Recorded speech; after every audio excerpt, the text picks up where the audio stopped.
देशातून जटायू अर्थात गिधाडे नामशेष होण्याच्या मार्गावर आहेत.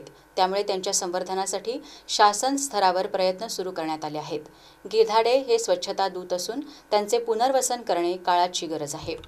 त्यामुळे गिधाड पक्षाच्या संवर्धनासाठी औषधी निर्मात्यांनी पशुऔषधी विक्री करताना दक्ष राहावे असे आवाहन अन्न व औषध प्रशासनाचे आयुक्त अभिमन्यू काळे यांनी केले.